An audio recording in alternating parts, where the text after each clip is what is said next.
Halo semuanya, kembali lagi di channel Bukro Gadget. Awal 2025 ini kita cukup dihebohkan dengan munculnya beberapa produk dari seorang YouTuber legend dan reviewer legend di dunia audio. Siapa lagi kalau bukan Babang Crinacle. Daybreak dan juga Meta dikeluarkan sebagai pembuka dari produk-produk yang dia buat. Dan ternyata tidak hanya berhenti di in-ear monitor, dia juga merilis sebuah portable DEC-M yaitu Crine-Ear Protocol Max. Dan Crine-Ear Protocol Max ini di Indonesia dijual secara eksklusif hanya di Bass Audio saja. Dan saya ucapkan terima kasih kepada Bass Audio yang telah mensupport video ini dengan mengirimkan portable DEC-M ini untuk bisa saya review. Jadi tanpa panjang lebar, langsung saja kita review portable DEC-M ini, Crine-Ear Protocol Max. Sebelum kita bahas lebih lanjut mengenai suaranya dari Protocol Max ini, kita bahas dulu satu persatu dimulai dari packagingnya. Untuk packagingnya ini cukup ringkas, jadi nggak terlalu besar, dan untuk ukuran DAC ini sudah cukup oke ya. Jadi terbuat dari kardus yang kokoh berwarna hitam, dominasi warna hitam, dan simple aja. Ada tulisan Protocol Max, siluet dari DEC-M-nya, dan informasi-informasi dasar ya. Jadi nggak terlalu rame gitu. Lebih simple dan lebih clean ya. Menurut saya ini malah bagus ya dibandingkan terlalu rame. Kemudian langsung kita buka, di sini ada manual guide-nya, bisa dibaca masing-masing. Kemudian di sini ada DEC-M-nya. Kemudian di bawahnya lagi kita dapatkan kabel C to C dan juga konverter ke USB-A kalau mau kita colokan ke laptop misalkan. Kita bahas build quality-nya dulu. Untuk DEC-M-nya ini terbuat dari aluminium ya, jadi ini ringan. Bahkan kalau saya bandingkan lebih ringan dibandingkan Aklian PD6. Tapi meskipun ringan tidak berarti mengorbankan build quality-nya. Ini terasa kokohnya. Kalau misalkan dipegang ini kerasa kokohnya. Kemudian untuk desainnya ini mirip seperti TP35 Pro karena di sini ada yang transparan, kaca transparan, memperlihatkan sirkuit yang ada di dalamnya. Dan di sini hanya ada tulisan Protocol Max Crine-Ear, lumayan besar, dan ini simple, elegan, dan sudah cukup oke ya untuk desainnya. Kemudian untuk di sebelah kiri, di sini ada tombol, 3 tombol. Ini yang tengah ini play and pause, kemudian yang atas dan yang bawah ini tombol volume aja. Jadi untuk menambahkan volume dan juga mengurangi. Untuk apakah bisa tombol ini dirubah menjadi next and previous, saya sendiri belum menemukan opsinya. Kayaknya sih nggak bisa ya. Kemudian di sini ada tombol untuk mengubah mode. Jadi ada 2 mode, ada boost dan juga echo. Kalau boost ini, kalau kita seandainya butuh power lebih, dan kalau echo ya kalau kita mendrive ayam-ayam yang sudah ringan saja. Tentu ini berpengaruh ke power, tapi juga berpengaruh kepada konsumsi daya kalau seandainya kalau kita colokan ke HP. Jadi kalau boost pastinya dayanya juga makin banyak yang dipakai. Kemudian bagian belakang di sini ada garis simple begini, ada tulisan DAC-nya CS343198 dual SGM8262 amplifiernya, dan ada garis begini, dan di sini ada indikator, lampu indikator yang menandakan apakah dia aktif atau tidak gitu. Dan juga ini bisa jadi indikator tentang filenya yang diputar kualitasnya seperti apa gitu. Jadi simple aja. Kemudian di bagian atas di sini ada tentu saja port C, dan di sini ada 2 lubang 3,5 mm dan juga 4,4 balance gitu ya. Jadi untuk build quality-nya nggak ada masalah sama sekali ya di DEC-M-nya. Kemudian untuk kabelnya ini sudah cukup bagus ya.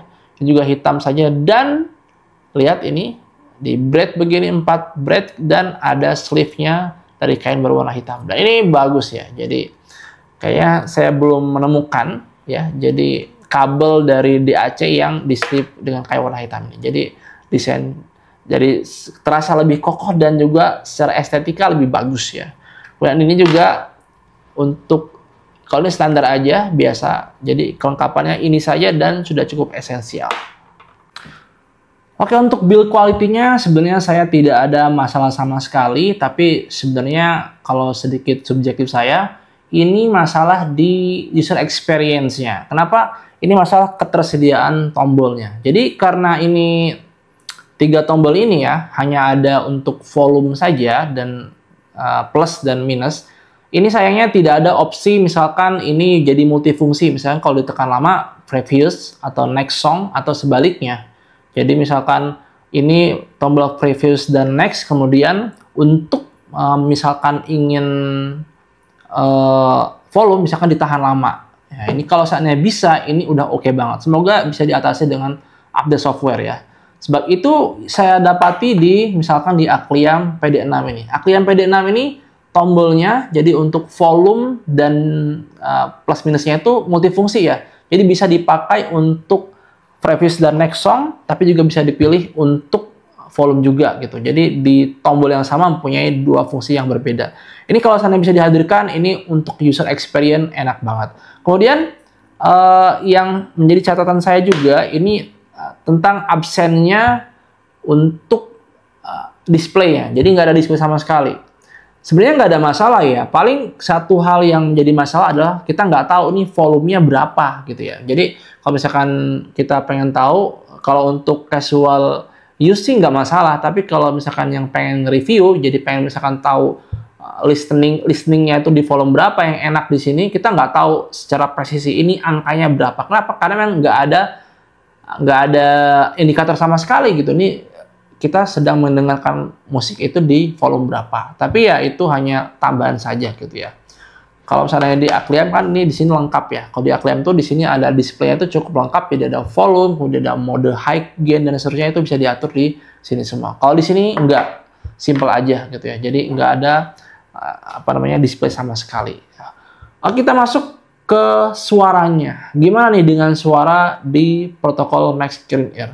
Sebelumnya untuk selama pengetesan Clean Ear ini, protokol Max ini, saya menggunakan biasanya saya pakai di laptop atau juga kadang-kadang saya pakai di HP. Ya, selain memakai HP tadi, saya juga selama mereview protokol Max ini, saya menggunakan IM ini, Twistura Sigma. Kenapa? Karena ini IM-nya cenderung netral, jadi untuk menilai perbedaan di low, mid, sampai high-nya itu cukup oke. Dan dia rata ya, jadi low-nya juga berisi, mid-nya juga lumayan forward gitu. Jadi dan kemudian treble-nya juga tidak dark. Makanya saya milih menggunakan ini yang netral. Untuk mungkin nanti beberapa pekan ke depan mungkin saya akan mereview IM, tepatnya 4 IM dari Twistura, salah satunya adalah Twistura Sigma ini. Kemudian untuk perbandingan di rentang harga ini kan dijual harganya sekitar 1,5 atau sampai 1,3 kalau lagi dapat diskon tuh ya. Ini mungkin setara dengan Akliam PD6 ini secara harga. Akliam PD6 ini juga sekitar 1,5an atau kurang lebih segitulah. Ini juga sama ya. Ini kalau perbandingan secara fisik, ini yang jelas ini lebih bobotnya lebih terasa, lebih berat ya. Dan finishingnya yang jelas untuk finishing dan desainnya lebih bagus ini. Kecuali satu, di bagian layani ini lebih lengkap di layarnya gitu. Untuk suaranya seperti apa? Jadi kalau saya selama menggunakan protokol Max ini, saya bandingkan dengan Akliam PD6 yang setara. Ini memang harganya setara tapi chipnya berbeda. Kalau ini pakai CS 43198, kalau ini pakai ES berapa gitu saya agak lupa ya. Jadi ES 9Q2M atau berapa gitu saya agak lupa. Nah, ini perbandingannya sebenarnya nggak beda jauh. Jadi kalau ini arahnya secara tonal ini lebih warm dibandingkan yang ini. Tapi dua-duanya ini warmnya yang ini juga nggak terlalu warm banget ya. Jadi dua-duanya ini lebih mengarah ke netral to warm. Cuma tingkatan warmnya beda. Kalau ini netral dengan sentuhan warm yang sedikit aja. Sementara ini lebih warm lagi dibandingkan yang ini gitu ya. Untuk tipe suaranya seperti itu. Kalau untuk misalkan di area di bassnya, jadi kalau seandainya di area low, protokol Max ini dia tipe bass yang lumayan ada boost sedikit ya. Jadi bassnya itu berdecay ya, decay-nya lumayan panjang gitu. Dan lumayan ada bass, cuma ya nggak over juga bassnya itu. Boost bassnya nggak over. Jadi aman untuk berbagai macam in-ear monitor. Misalnya ketemu IM yang warm, ya masih oke dengan ini karena bumbunya juga sedikit. Jadi kolorasi ada tapi sedikit. Kalau yang di sini itu dia tipe bassnya dia yang lebih ke terkontrol, rapih dan solid, dan area di mid bassnya punchy banget gitu ya. Kemudian untuk area midnya, kalau dibandingkan dengan Aklian PD6 ini, untuk clean ear ini dia lebih sweet.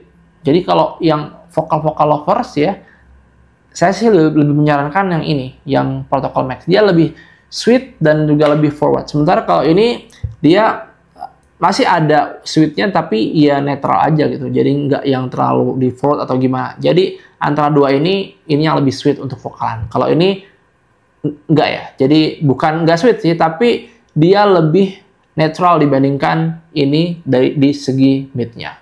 Kemudian untuk high-nya, nah untuk high-nya saya menguji dengan kemarin saya coba di IEM ZN-W Legend ini. Karena ini kan lumayan tajam ya atasnya, jadi lumayan sparkly gitu karena ya kemarin sudah di review.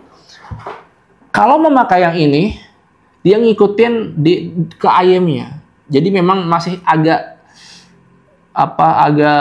tajam tuh treble-nya. Tapi kalau pakai ini sedikit memotong di area tajam-tajamnya itu sedikit dipotong, tapi masih extend gitu. Jadi ini lebih ke suara yang nyantai juga, kemudian smooth juga gitu. Jadi untuk long listening dan berbagai macam genre itu enak banget. Jadi menurut saya teman-teman semua ya, ini masih kategori yang mirip dengan PD6 dengan beberapa perbedaan tadi gitu ya.